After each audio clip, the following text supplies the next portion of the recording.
What was that? Milk braised pork cheeks? Milk braised pork cheeks. Yeah. Yeah. With a smoked tomato sauce over house-made cavatelli. There you go. That one's free. Thank you. Very small. I'll take it off here for you in a minute. What kind of knife are you using? I like to use a 6-inch boning knife. It's kind of like a French style because it's curved.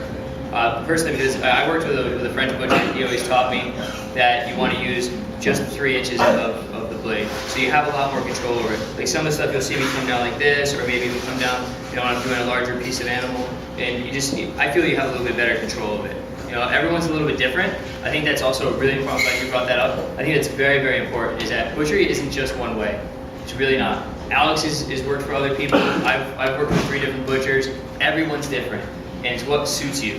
You know, if you want to go ahead and you like to roll something and follow it, or if you just like to keep slicing, I mean, whatever the end product that you're trying to get, the most comfortable way for you is the most important way. You know, especially at knives.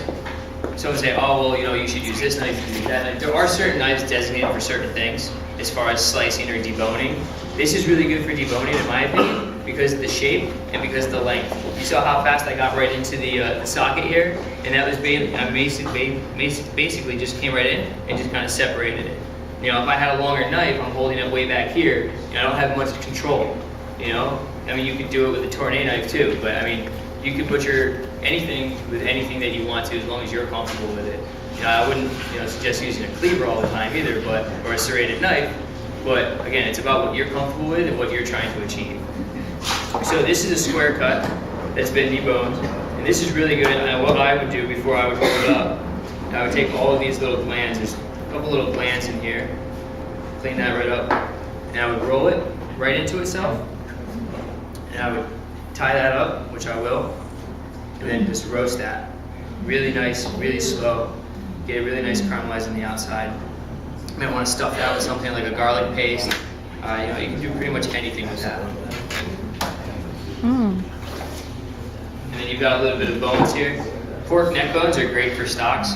I'm sure everyone's familiar with ramen, and pork bones are great in ramen broth. Really, really are. There's a little bit of bone here too. I mean, these three bones of the animal really don't have much to offer as far as meat when you take that off. When you get into this area over here with the belly, that's when you're going to start to see a little bit. I mean, unfortunately with this guy here, because he's not so big, you're not going to see, as big a piece of pork belly.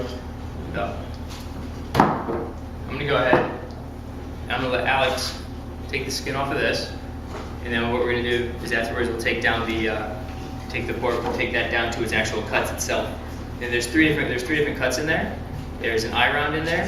There's a flat bottom round in there, and then a top round.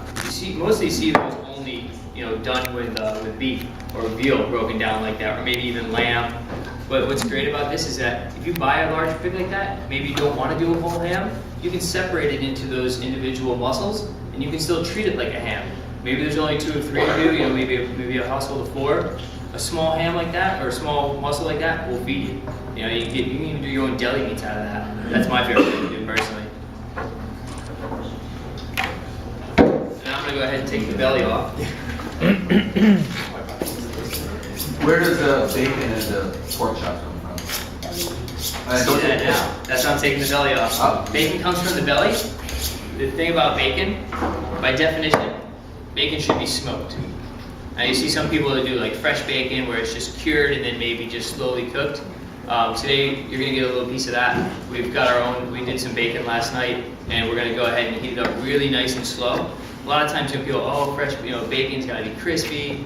No, it does not need to be crispy. If anyone here has had braised pork belly, you know how flavorful and how buttery and gelatinous that is. And if you're a fan of that, then you need to make your own fresh bacon. And you don't need a smoker. I mean, personally, there's a shortcut. You could use maybe liquid smoke if you don't have a smoker.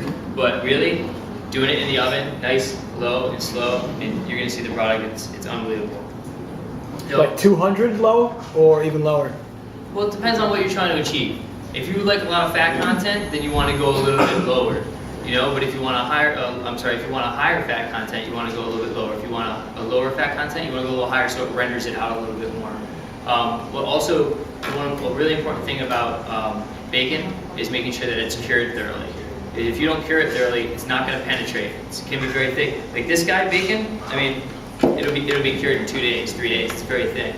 The one that I have is from a 340-pound pig. That cures for 7 days. So I just make an incision right along. Right along where? Right along about 5 inches from the top, 6 inches from the top. Because right here is the loin. This is the top loin right here. And I'm keeping the skin on, and I'll take a little bit off. I'm keeping the skin on right now for 2 reasons. One, there's not much fat there, so taking this skin off on a younger pig, you kind of lose a lot of flavor. When I'm selling a larger hog, I'll take the skin off and I'll use that somewhere.